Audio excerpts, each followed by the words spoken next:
How's it going, everybody? RazingHel here, and today we're going to be taking a look at a genetics survival game called Niche.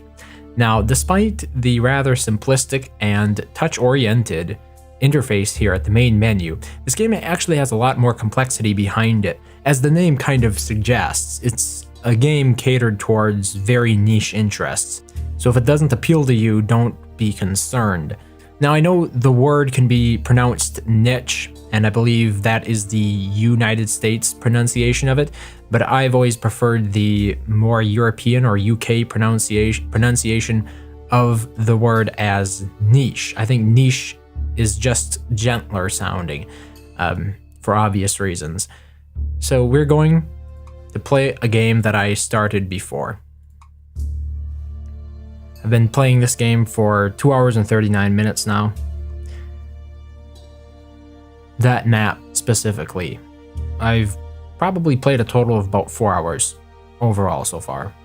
So here we are on our island. This is a turn-based game, and it has you lead a tribe starting out with an Adam and an Eve, nichelet, whatever they call these things. They're like little animals, like a cross between a dog and a cat, maybe.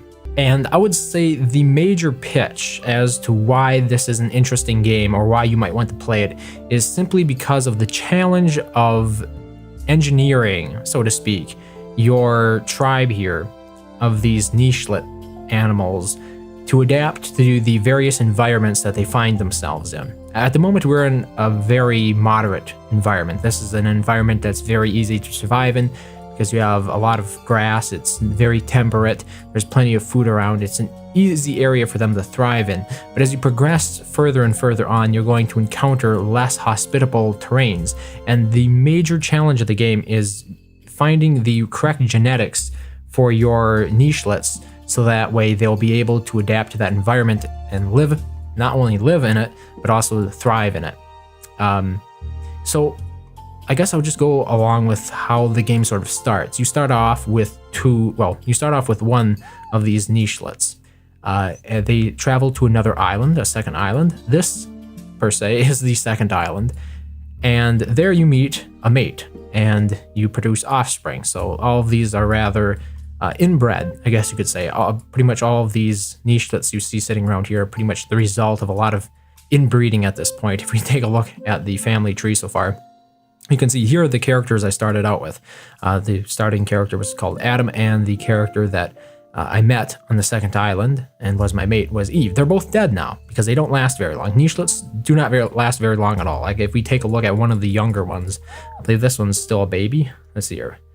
He's a teen. And as you can see, at 20 more turns, this nichelet will die. So they don't last very long. And as you might expect, it means that you're going to be going through many generations of these nichelets. I've found that particularly challenging because it requires, as your tribe grows, and the heads will always move to your cursor, which means you can make it rotate around in a circle like that. It's really interesting, but it also means that you can't see behind your nichelets at all, which is funny because you can adjust their tail traits. There is a genetic, or a gene, I should say, that changes what kind of tail they have, but you'll never see it represented here because you can never see their tails. I just thought that was a little bit interesting. But back to the point at hand. One of the major challenges for me is the fact that the game requires almost spreadsheet level analysis of your creatures, and it's deceptively complicated, I guess you could say. At the surface, the game looks like a thing you could pick up and master within, I would say, 30 minutes to an hour. I would say far from that, though. So here are a couple of major hurdles that I've particularly encountered. For one thing, there are not nearly enough tooltips. One of the first things that was presented to me was this button here in the lower right corner. I didn't know what it did. Obviously, if you are very perceptive, you can tell that the icon changes. So at the moment, this is visual, this is scent, that's a scent filter, this is a hearing filter, or an audio filter, not visual. I didn't know that when I first came into it. I mean, I noticed it did different things, but I couldn't tell exactly what it was. because the game does not provide you very much information. Now, this is a personal gripe of mine. I do not personally care all that much whether or not the game has a very extensive built-in tutorial, but it should at least make that information available outside the game, because I do not necessarily appreciate having to discover things 100% myself, especially rather, here's the thing, right? I'm not somebody who knows a whole lot about genetics, okay? I would say I forgot a lot about everything that I've been taught about genetics. I mean, yeah, sure, DNA, you got genes, you can adjust, you can have selective genes, or you can mutate the genes. I don't know that much about it. I'm interested in learning more about it, and I think this game could be a catalyst for doing that, but just off the top of my head, no, I'm not coming into this game with a whole lot of knowledge of genetics. So for example, here we have like dominant genes versus recessive genes. Now, the game does not really specify which of these genes are the dominant one and which ones are the recessive ones. I assume it's the ones that are grayed out, but there's nothing that says it specifically. The grayed out ones could mean something else. So it's just this lack, this sort of ambiguity that makes it difficult for me to acclimate to the game. And I've just struggled with trying to figure out how exactly to present this, because it's difficult for me. For somebody who is much more medically inclined, or even biologically inclined, if that makes any sense. I probably am not describing that correctly, and I just want to make that as a disclaimer. But it caters much more towards people who have former knowledge of these subjects, of these topics. And I think that is a shame, because I would like to see more interesting sorts of games like this that add an educational element to what otherwise could be fun gameplay. I've talked about how Civilization 4 has been a gateway for me to care more about history, and I was hoping that other games would be doing a similar thing, but that doesn't seem to be much the case here with Niche, because it largely is very esoteric and it obfuscates a lot of information to anybody who is not already familiar, at least competently familiar with genetics, I guess you could say. But with that rant out of the way, let's talk a little bit more about the gameplay itself. So I have multiple nichelets here. As you can see, this nichelet is on a nest. It just gave birth to this little nichelet. This one is still a baby. And when they're babies, they can't do a whole lot, so you have to wait for them to grow up, which happens in just a few turns. Right? Up here is the turn button, and after your nichelets run out of movement points, which are indicated by the little glowing orbs on their chests, you can see like this nichelet has 3 glowing orbs. This one has 3 grayed out, or yeah, I guess you could call them grayed out green orbs. That means that nichelet has already used all of its action points for this turn, and it won't be able to move again until next turn. So this is a turn-based game. My nichelets at the moment have different kinds of traits that allow them to perform various different actions. For example, this one right here, I believe, is capable of digging. So if we go ahead and filter by smell, you can see right here, there's a little icon. There's a little green icon. It's not easy to see, but there are some roots under there. And this nichelet would be capable of digging under there and uncovering those roots as food. Now, other nichelets have other abilities. For example, let's see here. This one can crack open nuts and like clams. So you will find clams out here in the water. You can actually wade into the shallows. If you go down too far without the water breathing gene, you will actually start drowning and taking damage. But you can wade around here in the water pools, the shallows, and there are at times you'll see clams. And if your nichelet has the correct traits for that, if they have the ability to crack open the clamlet, they'll be able to harvest those resources. And as you can see, this one does not have the ability to root up or to dig up roots, and therefore you're not going to succeed more likely than not. I've tried it several times when the icon is yellow like that. I don't think I've ever successfully harvested when the icon's yellow like that. So the obvious situation set up here is that you want to adjust the genetics, to alter the genetics of your nichelets, so that way they're much more adaptable to the environment that they're in. They're capable of harvesting many more resources off of this environment. In this environment, we will have acorns that fall off of this tree. Right there you can see is an acorn. We need creatures that can crack those acorns open. We need nichelets that can dig up roots. We need nichelets that are capable of scavenging from these berry bushes right here. And we also need nichelets that are capable of attacking. They can attack. There is actually a little creature. Oh, I guess it's already dead. There's a creature that spawns in this barrow right there. There's also fish that you can attack, and there are also rabbits that run around quite frequently that you're capable of attacking as well. Obviously, I'm a little bit limited here in terms of my line of sight because not all of my creatures have the same line of sight, but I believe their line of sight is cumulative, which means that the overall view that you get of this island is the accumulation of all of your nichelets' various line of sight abilities or traits, genes, I guess you could say. Now, the interesting thing is that this game attempts to be a rather realistic simulator of how genes work. Here we have DNA. And the thing about it is you can actually end up with genes that are very, very bad for your tribe. For example, right here, when it comes to immunity, I have 2 of the immunity A genes, which makes my little baby here very likely very susceptible to disease. This creature already has the common cold, and based on the limited reading that I did for this game, this common cold will not go away due to the lack of immunity. You have other genes that can come out, bad genes. I'm not exactly sure of the technical definition of what a bad gene or undesirable genes. For example, if you don't have the ability for your blood to clot, forget what it's called. This is going to be a common problem here. As I said before, you will find the game much easier to get into if you're already biologically inclined, I guess you could say. There are also genes that affect your pattern. So in other words, whether you're spotted, patterned, whether or not you have horns, what color those horns are, the types of feet you have. There is just a lot to keep track of here. And it gets to the point really, because if you go and look at, here is where we can add mutations. So every nichelet is capable of adding 2 mutated genes, which means this is basically how you're going to introduce new abilities into the gene pool more likely than not. Obviously, you can mate with other more divergent creatures, nichelets, I guess you could call them. But in our case now, right here is a selection of all the various mutations we can select.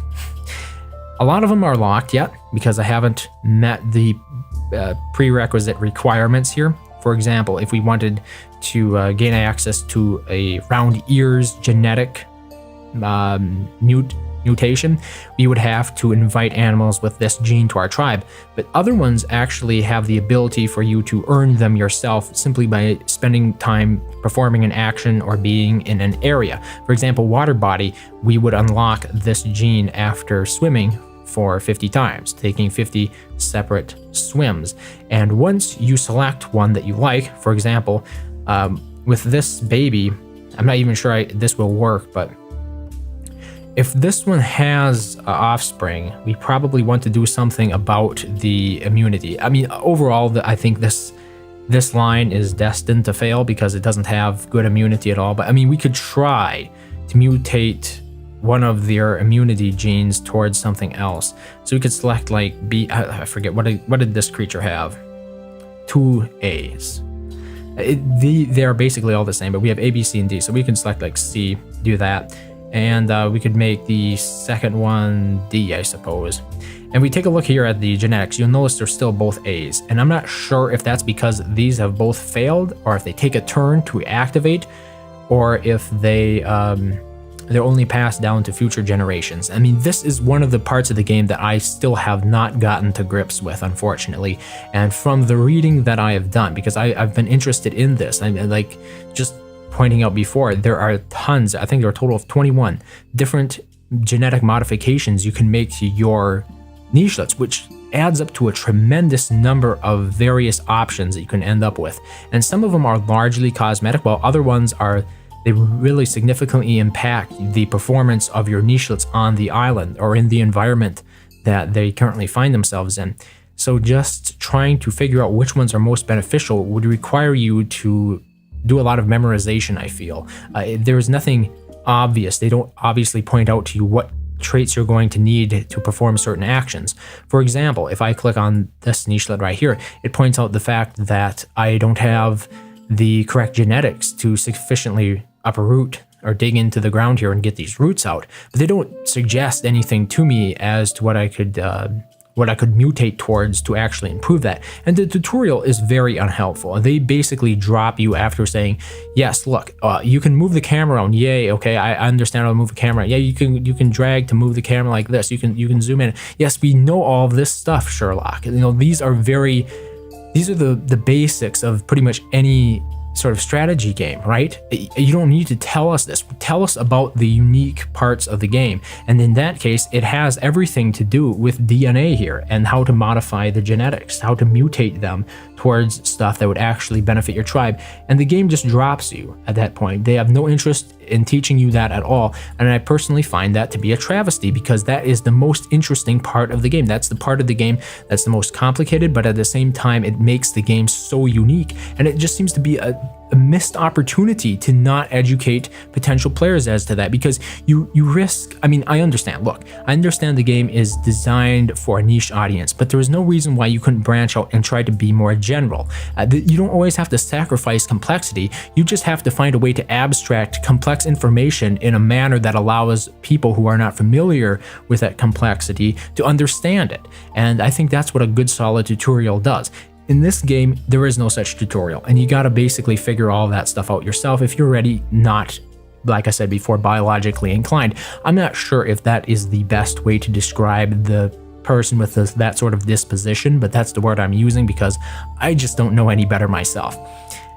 But here we have, I mean, this is one of the things I did. I mutated this nichelet for eyes. I did twice, and I'm not sure if that was a bad thing or not, because basically it depends upon whoever that nichelet breeds with.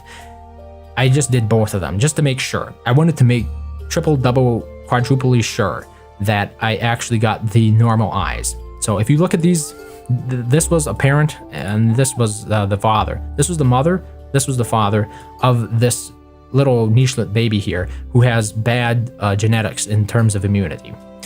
If you take a look at the mother's genetics here, we can see that she has very short-sighted eyes. At least that looks to be the dominant gene for eyesight, is short-sighted eyes. If we take a look at the father, has regular eyes plus 2 eyesight, whereas short-sighted eyes for the father is a recessive gene.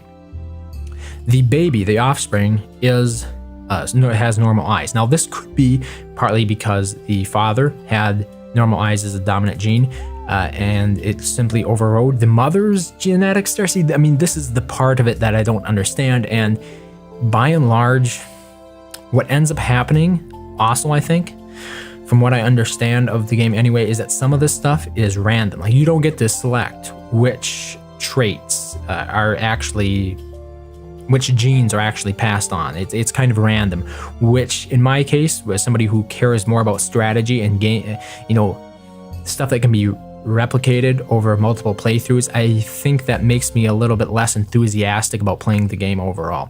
But I mean, this is the kind of stuff you're going to have to be dealing with, and I imagine a lot of fans of grand strategy would find this title compelling because it has that same sort of long-term planning to be successful at it. It requires many hours with little visible progress. Like, you may have noticed, I haven't been doing anything but talking on this screen. I haven't moved a single character yet because there's so many considerations to take. There's so many different aspects, so many different variables to take into consideration before making any significant moves, because time does pass quickly. Like I pointed out before, this is a little animal that's a teen at the moment. It's 5 days old and it only has 20 days of life remaining. That means 20 more turns before it dies, and you have to make sure that it's capable of passing any good genes on to its offspring, if at all. Because like I pointed out before, we probably would not want to use this nichelet as somebody to breed with because they have bad immunity here. We don't want to risk passing that on. Even though I tried to mutate that out, I don't understand how mutation works in this game. Granted, I don't understand exactly how it works in the real world either, but I would just point out that This game does not do a good job of abstracting that in a way that would allow me to understand without any sort of strong underlying biological knowledge of, hereditary genetics, I guess you could say. So let's actually get some movement in here, because I know it's been 21 minutes and I've just been talking about DNA and stuff like that, but it's very important in this game. I've mentioned some of the creatures that are on the island. One of the things that I regret, once again, you can't click on anything. Look, wouldn't it be nice if I could select this berry bush right here and it would pop up with some info about what it is and how you can use it. Same with anything here. How about this big rock? Can I use the big rock for anything? I don't know. There is really nothing that says one way or the other. How about sand? What are the properties of sand? What are the properties of grass? What is this thing here? It looks like some sort of anthill or whatnot.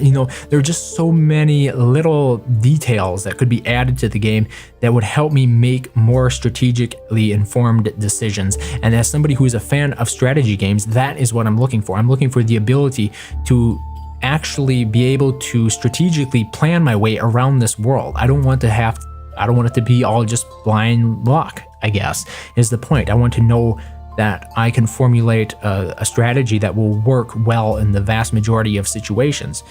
But, this is what we're stuck with here at the moment the game is fully released, and I think by and large it is quite competent. But these are just little aspects to it that make it so much more difficult for me to get into it as somebody who, like I said before, is probably not the target audience for this game, for this niche game. Pardon the pun. Let's actually do some movement though. Let's get some action going here, because I know otherwise people will probably be a little upset that I did nothing but provide a monologue over a single static screen, basically. So here we have the mother. She's still pretty young yet, but one of our males is getting close to, oh, that's a female as well. What am I talking about there? Those are two females. Where's the male that she mated with? Did he die? I think he died already. He was really old at the time. Is this him? No. So at the moment, our problem is we simply have too many females. I think we have one. Okay, no, we have two males left. Right there. Yeah, so his father actually died. This one's father died. And I think his father did have, now that I think about it, I think his father also had her father, this is a female, her father had the the short-sighted eyes as well. So by simply choosing, well, I shouldn't say simply, it was a huge thing because I chose regular eyesight as a mutation for both parents and both genes. And that successfully got rid of the short eyesight. Like you can see, even the recessive or inactive, they call it inactive. Like, is there a difference between inactive and recessive? It's from somebody who doesn't know, who doesn't remember this stuff. Is there a difference? Is this the dominant and this is the recessive? Or is this like the plain, this is the good one without any bad things, this is the inactive one? I don't know. It just seems like a wonky way to put it together, and it doesn't do a good enough job of explaining it. But anyway, I successfully mutated out the short-sighted eyes. So I guess we can chalk that up to a win. But when it comes to her mother, you can see the resistance is just fine. Her mother has the ability to obviously smell better because she has short-sighted eyes, like I pointed out before. And if we're gonna do some cool stuff with it, like we can't dig. We should be able to crack some nuts open though. So here we go, crack open that nut. You'll notice it adds to the food right there. We have 3 kinds of resources. One of them are tribe members, one of them are food, and the other one is nesting materials. In our case, on this island, we have this permanent nest built here to help us along because it is still very early in the game. As I pointed out before, this game can take many hours to get anywhere significant. So in our case, we have our nest already built. This nest will not decay, but in situations like if you moved on to the next island through here, which I might actually go ahead and do before we quit this. If we went ahead and moved on to the next island, we would have to build our own nest, and that would require nesting materials. So those are things you have to gather in addition to food. If we have any other nichelets, I think we just try to move towards the exit of this island. But in our case, with this nichelet, we can go ahead and gather some food off of this berry bush. We got one fruit perhaps from that.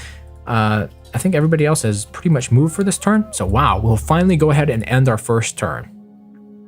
So it's 1 year, I guess 1 year later. As you can see, this this poor little nichelet here still has the common cold because of their lack of immunity, and they're going to die really early. As I understand it, because I did some reading, there is some information out there, and there isn't enough information out there about this game, but there is some information out there. Apparently, the lifespan of a nichelet that has two genes of the same two immunity genes that are the same, are going to have their lifespan cut in half, which is pretty sad, but that's what the game is about. Let's try to get that bunny right there. We can jump up on top of it, and we can attack from here. As you can see, the rabbit took some damage like that. Unfortunately, it ran a little bit out of our range. I could try to get at it. Maybe I'll just try to get this mole worm instead. No, he got away. You can see he popped out of that hole. If we smell, though, we can see he's still in there. So that's what's useful about scent. You will find that there are basically 3 overlays on the map for a good reason, because they extend your perception of the environment in different ways. The visual one is probably the most visually appealing, obviously, but for example, we couldn't tell there was a rabbit over here just by using our eyes because it's out of our line of sight. However, if we are smelling, now we can see there's a rabbit there. We can smell that. When it comes to hearing, same thing. We can hear animals here and here. I'm not exactly sure what the huge difference between smelling and hearing is. Like most of the time, anything that you can smell, you also hear. So basically, smelling is a superior skill to hearing, but it might feature more heavily in the later parts of the game. By the way, all nichelets consume 1 food. So as your tribe grows, you have to make sure that you scale your food gathering efforts to correspond with that. Let's go back to the nice map though. And we're actually going to take these nichelets and try to move them over to this area. So once we get to this rock here, you can see there is an exit. So this would allow us to move on to the next island. But before we do that, we should actually make sure that all of the nichelets that we want to bring with us are actually on these flower tiles. These are the tiles that will allow fellow faction tribe members to go along with us. So we want to make sure that we move all of the ones we want to keep over there. And this one, let's see if we can get them up here, is a decent amount of movement, and it looks like we'll be able to get them there as well. Okay, we're just going to go ahead and advance this one turn. Like it's not hugely important. Oh, we got some rain. There was the tutorial. The tutorial information will continue to pop up, but like I said before, it doesn't give you a whole lot of useful information, and it sort of conked out on me when I was still ready to learn more. Like it says right here, this is the end of the tutorial. Your story begins here, and it didn't give me enough information. I was not happy with the amount of information it gave. I thought it was insufficient. As you can see here, this poor nichelet is still poisoned, so we'll probably just leave her on the island to succumb to her inevitable fate, unfortunately. And I think we have all of the nichelets with us that we actually want to take along. Right here is the mating. I'm not even sure who they would mate with at this point. What is this? See, this is like one of those things. I don't think I've ever seen this icon before. It's a pick her up icon. Oh, it dropped into the ocean. See, that's what I don't get. It doesn't describe some of these icons. I'm not exactly sure what that means. Does anybody know what that means? I don't know what that means. And they don't have any tooltips that describes what some of these actions are. You just got to sort of do it yourself and infer what that means from there. But let's go ahead and travel to the next island, because I want to show that before we actually quit here. So the next island should be a friendly one, because as you saw before, we had flowers on plain grassland. And here's our second island. We have the opportunity to try to take it over. A lot of tall grass, and we can actually start removing that grass forthwith. You can do it by selecting the tile as one of the actions, remove the regrowing grass, and we also probably want to go ahead and mate with another one of our tribes. So now the female should be pregnant. She also has, that's warmed up. They can also get leeches, and you can remove them. It's a bit of a disease. Yeah, so she's pregnant now, and that means that we need to find a nest for her to have a. Actually, yeah, it's interesting. They're live when they're born, they're not eggs, but we need to have her build a nest. So we're gonna have her move up here, and as you can see now, there is a build nest button, and we can click that, and she now has built a nest. And let's just harvest that. We have some of the other tribe members help out by just clearing the area around here, helping to explore a little bit more, like that. and you can go all the way up here. Oh, we found a berry bush. Collect that. And next turn, we should have a new nichelet. So there you go. A new nichelet. We have the event here in the lower right corner. A new baby has been born. Show it right there. I'm not exactly sure. I didn't pay too much attention to the genetics, but let's see if there's anything noteworthy in here. We actually have good immunity, which is important. We have the home island immunity plus immunity G. So this could be a very strong contender. When it comes to traits that we actually care about. Oh, that was a swimming icon. That's what that is. It doesn't look like swimming to me. I'm sorry. Does it look like swimming to you? Maybe it looks like a pleated, like a duck foot kind of, but poor icon, I think, in my opinion. Strength, venomous. This one's a venomous creature. I'm not sure what my other ones are.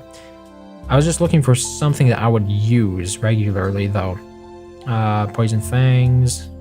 Still getting accustomed to this. I don't think it has what I need. It would be interesting to see, though, as it goes on. But I mean, these are the things that you need to memorize to make good decisions about how you mutate your tribe, basically.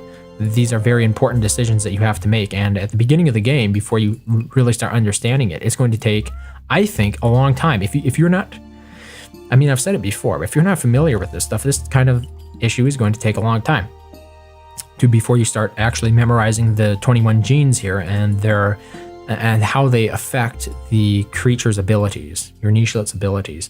If we go ahead and take a look at the scent map, you can tell, oh, we got some clams down here on the ocean floor. We got some berry bushes, and there's some roots hidden in that bit of grass right there. There are enemies that can also attack us as well, but in these first starting islands, it's quite rare to actually find enemies. So it takes it pretty easy to begin with. Overall, this is the best I feel I can present the game. Unfortunately, there is a lot here. I don't want to undersell it. I'm not saying it's a bad game at all. I think there is a huge amount of potential here, and it is one of the most original games that I've seen sort of deal with the topic of genetics and mutation since probably Spore.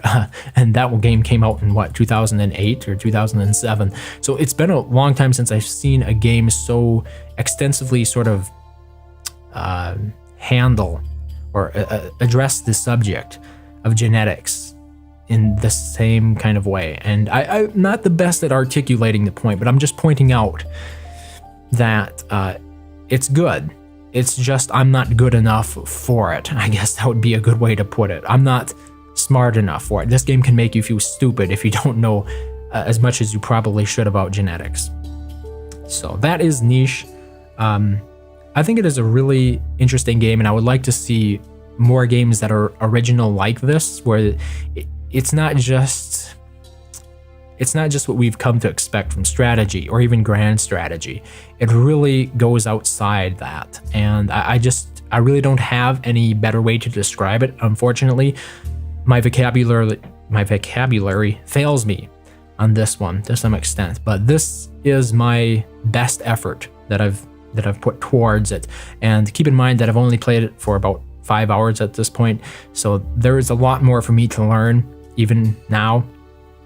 But I hope that gave you a decent introduction to it, sort of an idea of what you can expect from Niche. And if you're interested, go ahead and check it out. I think it is a very competent game. It just could use a little bit more documentation and a little bit more in-game information when it comes to stuff like tooltips. Just general environmental information could go a long way towards making me a much more informed player when it comes to Niche, a genetics survival game. So thank you very much for watching, as always, and I hope to see you next time.